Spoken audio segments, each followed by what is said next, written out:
going on, guys? Today we're gonna hit back on the subject. Are collector boxes a bad investment? More so specifically, we're gonna talk about magic boxes, but I'm gonna reference obviously like sports as well, and obviously as I've made it quite clear, I don't want Pokemon to kind of go down that route of like serialized and collector.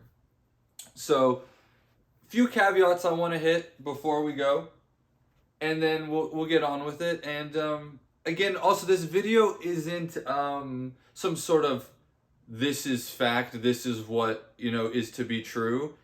This should be more sort of like just a conversation, what I believe, or not even really what I believe, but what I think about and what I think and question and ponder at night.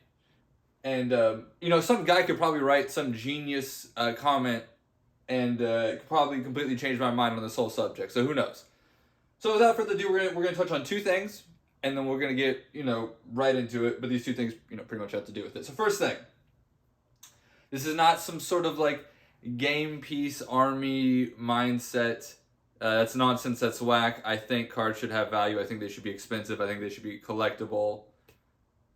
So don't, just to get that, I'm not like, oh, collector boxes, game piece. No. It has nothing to do with that, right? So if you clicked on this and you thought it was going to be like me, like, yeah, man, game piece aren't, nah, sorry. So get that out of the way. It's not what this is about. Second, Rudy.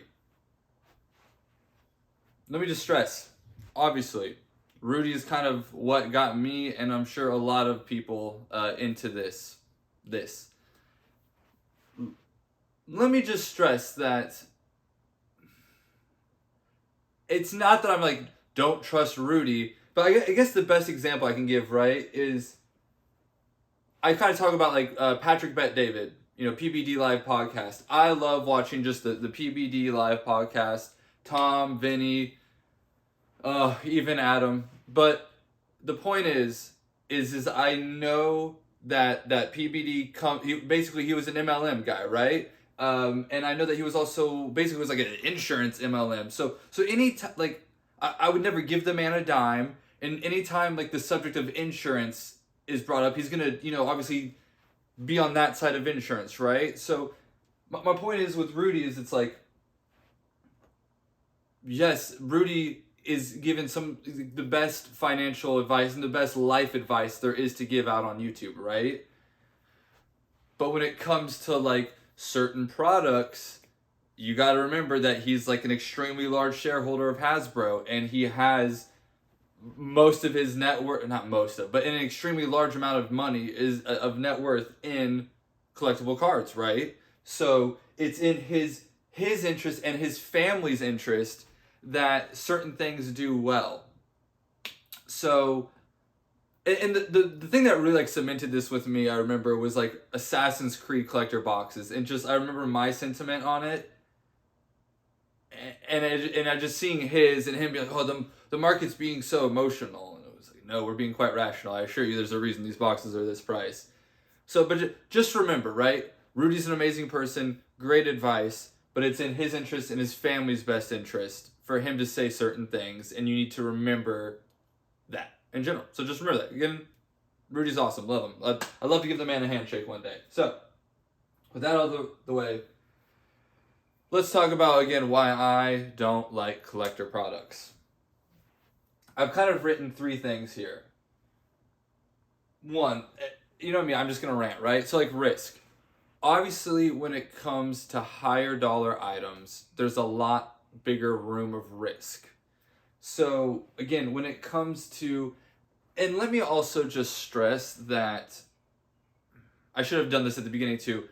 I'm quite well aware that there were times, like very good times, especially like a year and a half ago, maybe like almost, no, it's probably about a year and a half ago. There was very good times to buy collector products when they were down at like $100 to $150. Like that was the time. Okay, so I'm very well aware that if you were paying attention, there were times to kind of make plays on booster boxes. But again, I'm kind of talking more so the fact of when I was comparing Pokemon and Magic, what is the safest as far as I want to buy this at release, I want to throw it in storage or my closet, whatever, and I don't want to think about it for the next 5, 10 years, whatever. And when it comes to Magic, for quite a while now, and again, we can talk about the 2 or 3 caveats to this, so the exceptions, right? The Lord of the Rings, the Fallout, the Final Fantasy, right? Like, there's obviously the exceptions, but the problem is they're the exceptions. And in terms of Magic boxes, really, the best place to be made on Magic boxes were after they had collapsed. So anyone who had basically bought on release, or any stores that had bought them, they were literally half the price that distributors were selling them at. I don't think that's very healthy. So again, it's a lot more riskier. So again, yes, you can make plays on collector products, and there are the exceptions to these products. But I think they're just a lot more riskier. Now, I wrote Ponzi. Again, this is me more so, this is purely speculative. I just like to write the word Ponzi because it's very, it's like, oh, kill a Ponzi scheme, right? So, this has more so to do with the fact, like, and it really made me kind of think of, like, when I was opening, like, me and my girlfriend opened some Final Fantasy over the weekend. The fact that, like, the collector products have, like, 12 packs, they're at $800 right now. I'm looking, and I know that, like, the box is the collectible, the singles aren't. I get that. But my goodness, there's no way you're making your money back on opening a collector box, right? But the problem is that's okay. I feel like that's okay if it's an older product, right? Like, it's supposed to be kind of this graph where it's like the older the product is, the less it's, the cards inside matter less the older it gets. It shouldn't be that on release, right? Like, it shouldn't be on release that I buy an $800 box and at best I'm getting like $200 or $300 in value out of it. Like, maybe if you hit like some crazy card, you're gonna get, the Chocobo, or you're gonna hit like 1,000. But like, at best, you're doing maybe $300, maybe $400 in value. So, and that's on release. So, like, again, I get the box is the collectible, but is it supposed to be that way on release? I'm not so sure about that. And so my question is again, when it comes to like Pokemon, people are actually opening it. Like, they don't care about the value, whatever, they're just opening it. Are people doing that with collector products? Are people just opening collector products? I don't buy the whole, there's a bunch of closets sitting with booster boxes, like Pokemon booster boxes, and I don't believe that because I know people are opening these things like crazy. But I do kind of buy into the theory that there might just be a ton of Magic collector boxes just sitting in closets that no one's opening. And again, I wouldn't say it's a Ponzi, right? But that's one where I'm like, are these boxes really... And I'm going to do some math again at the end of this, where it's just 5th grade math. Now, I guess that's the last... That's, again, I could go on more about that, but that's just something to think about, where it's just like... I think the reason Pokemon works is because it's so cheap, so many people open it, they build nostalgia with it, and they want to open it. There's no nostalgia building with collector products if it comes out the gate and it's $800. Like, if it's just a bunch of people buying them and sitting on them, who's going to want to open those in 5-10 years? That's my question, is who's going to want to open the collector products 5, 10, 15 years from now? I wonder. Now, fraud. This I'm just going to talk on much. This is just a thing that I don't like really. Anytime something gets really above like, or anywhere near $5,000, I'm out. I want to sell it. Purely because, and let me just talk about too, when people talk about, I think Pokemon should get into crazy high serialized, like they talk about the sports card market a lot. I personally think if you want to talk about like fraud and manipulation in the card market, I think it's mostly just in sports cards. I guess my best point I want to make with this is like look up like free, and again, like, I don't think any of this is bad. I'm not like ooh bad capitalism ooh. I'm just more so of like I'm well aware of that stuff, and I really don't want to play in that field. I'm good. That like I just don't want to. Once you start getting into like the really high expensive, car. I feel like it's just a lot of money laundering. And again, that's not bad. Like I would do the same thing, right? Like again, it's not bad, but we enter into that territory of that's where we're starting to get into just like again, just funny money nonsense is what it's just funny money nonsense. That's all I'm gonna say. And I would prefer like there's already sections of Pokemon that are there, right? On like the old vintage and the real niche stuff, like that's already at like the funny money nonsense level. But I'd like the new stuff to not like be at that. Can we not like have weird products come out at release where it's like a $1,000 briefcase with like one pack in it with like 2 cards? Like, can we not do that? Like that's I think just a bunch of nonsense, and it's just people manipulating. And again, I don't have a problem with it. It's just I prefer. It's like I know my place. Okay, I'll do a poker analogy. I've got the micro. I'm a tournament guy, not a cash guy. So, well, it's cash, but not cash games tournaments. You just look it up. So like $1, $2 tournaments, easy, right? Like I can average $50 a tournament, but the problem is those take like 6 to 8 hours, right? So what am I averaging, like $10 an hour? It's not profitable, right? So I can't do that professionally. But the point is I know my place there. So if I want to go play poker and have some fun recreationally, I go do it there, right? When it comes to the Pokemon, for me personally, I like Pokemon because we're not at the funny money, not like you can go do, but we're not at like the crazy nonsense. Like you can come in here with like less than $100,000 with Pokemon, and you can actually make a business and do stuff, right? Like I feel like again, collector products, it's just funny money nonsense, and I'm just gonna do some simple math. That's I'll leave it at that. Funny money nonsense. I like that. I like that term. So, I like just being my upper middle class. I like that. I don't want to get into all the what do they say in Scarface? A hoffa. Greedy doesn't know when to have enough. I know when I've had enough, and I know my place. I don't need more. I don't need to chew off anymore. Okay, as I destroy everything. You can tell I have this really well put together. Okay.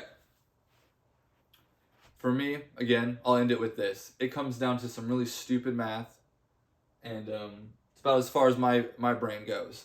So,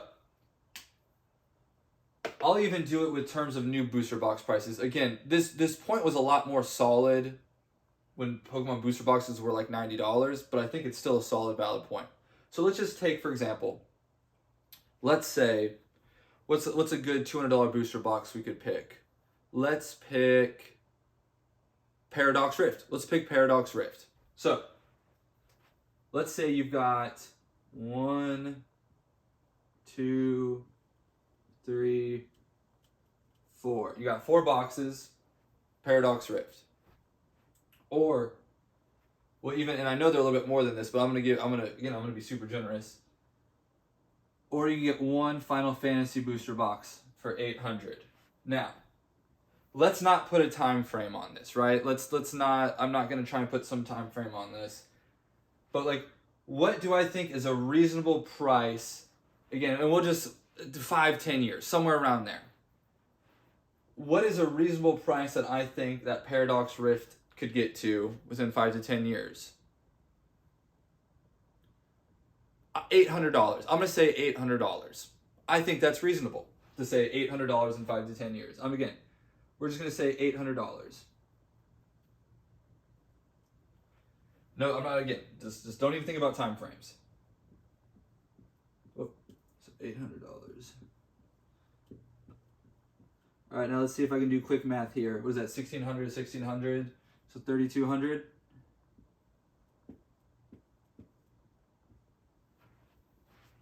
Okay. So,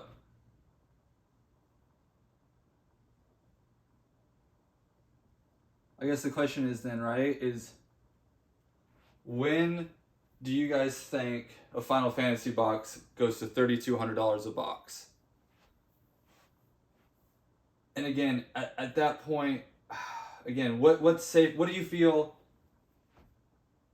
And again, let's stop to first and think. What has the most risk? These, let's say, I mean, $80. Again, if some again, the entire Pokemon market essentially would have to collapse, right? But let's like for some reason, we go back into like a really, I mean, it's at right. We'll just say these go back to $80, right? That's like the cheapest we've seen in a while, right? But what's the risk on this? Like, what happens if just Magic collapses? I mean, I don't know what the downside on that is. I don't even know like what's the MSRP. I don't know. This isn't like again. It's not that this is extremely unreasonable. But again, I guess also what's the profit difference there? Well, it's probably about the same, right? Yeah, because it's the same. You're going from 800 to 3,200. So I mean, the thing too, right, is you switch this. You do like a temporal, a paradox, Obsidian Flames, a base set. And what's the price looking like? Maybe there's a $1,500 one. Again, I just don't like buying products that are already $800 on release. It just seems like what's the risk? I don't know. Again, I'm not saying sell anything. I'm not saying do anything differently. There's definitely moves and plays to be made on collector products. But as far as just buying these things on release and throwing them in the closet, I don't know. What do I know, right? Have a good one, guys.